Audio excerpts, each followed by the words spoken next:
दूसरी सुबह जमींदार, मुनीम और दो आदमी जिनके हाथ में लाठी थी, चारों लोग रामू के घर की ओर चलते हैं।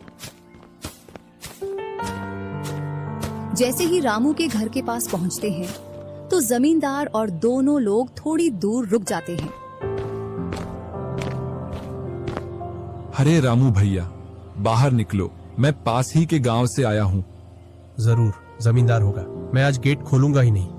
मैं तुम्हारी ससुराल से आया हूँ। तुम्हारे ससुर साहब ने तुम्हारे लिए कुछ रुपए और कुछ आभूषण भेजे हैं, क्योंकि बुढ़ापे की वजह से उनसे यहाँ तक आने की नहीं बन पा रही थी, इस वजह से उन्होंने मुझे भेजा है। इतना सुन रामू के मन में लालच आ जाता है और वे फटाक से गेट खोल देता है। कहाँ है पैसे और धन? क्या तुम्हारा ही नाम रामू है? हाँ, मेरा ही नाम रामू है। कहाँ है धन? यही पास में रखा है, चलो दोनों उठा लाते हैं। वह मुनीम के साथ चल देता। थोड़ी दूर चलने के बाद मुनीम जमींदार जी को बुला लेता है। जमींदार और दोनों लोग रामू के पास आ जाते हैं। लाओ, मेरे पैसे लौटाओ, ब्याज समेत। मैंने आपसे पैसे नहीं लिए। ये ऐसे नहीं मानेगा। अब तुम दोनों के हवाले करता हूँ, तुम चाहे जैसे इससे पैसे निकालो।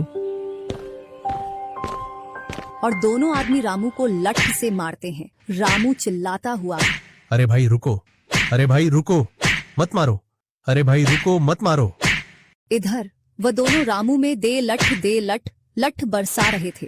तभी राजू गेट खोलकर देखता है तो रामू पर कुछ लोग लठ से वार कर रहे थे। तो वह दौड़कर उनके पास आता है और बोलता है, अरे भाई रुको।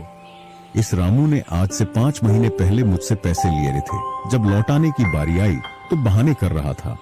कितने पैसे हैं? 2000। रुको, मैं लाता हूँ।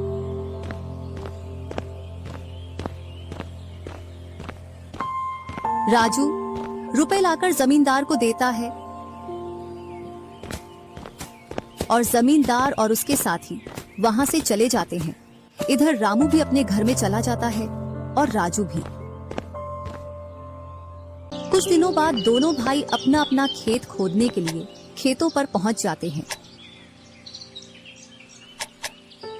इधर खेत खोदते खोदते राजू दौड़ते हुए रामू के पास आता है और बोलता है, देखो मुझे खेत में क्या मिला है। राजू के हाथ में हीरा देखकर रामू के मन में लालच आ जाता है और वह मन ही मन सोचता है, इसके खेत में तो और भी हीरा हो सकते हैं। क्यों ना मैं इसको मेरा वाला खेत दे दूं और इसका खेत में रख लूं, जिससे मेरे पास भी बहुत सारे हीरे हो जाएंगे। मैं क्या बोल रहा था, क्यों ना तू मेरे वाले खेत पर फसल कर ले और मैं तेरे वाले पर। इतने दिनों से तू कम जगह पर कर रहा था। और रामू राजू वाले हिस्से को खोदने लग जाता है।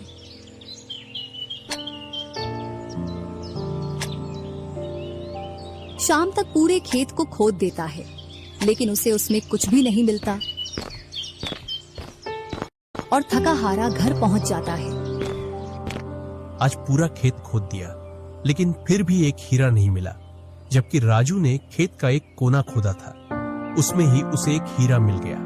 अच्छा, आप अगर ऐसे ही मेहनत करते रहे तो एक दिन आपको भी बहुत सारे हीरे मिलेंगे। बातों ही बातों में रामू की नींद लग जाती है। तब वह बोलता है, आज जैसी नींद मुझे कभी नहीं आई। हाँ, अगर तुम ऐसे ही मेहनत करते रहे तो आपको रोज ऐसी नींद आएगी। और रामू उसे वर्ष राजू की तरह अपने खेतों में मेहनत करता है और दोनों की फसलें बराबर निकलती हैं, जिससे रामू के चेहरे पर अलग ही चमक दिखती है। एक दिन चारों लोग साथ में बैठकर खाना खा रहे थे। क्या सच में उस दिन खेत में से हीरा निकला था? हाँ भैया, निकला था ना। जो आज आपके घर में, उसकी वजह से कई सारे हीरे रखे हैं। इतने में ही रामू की पत्नी बोलती है, वह तो नकली था, आपसे काम करवाने के लिए। इसी प्रकार बातें करते करते चारों लोग अपने अपने घरों में जाकर सो जाते हैं।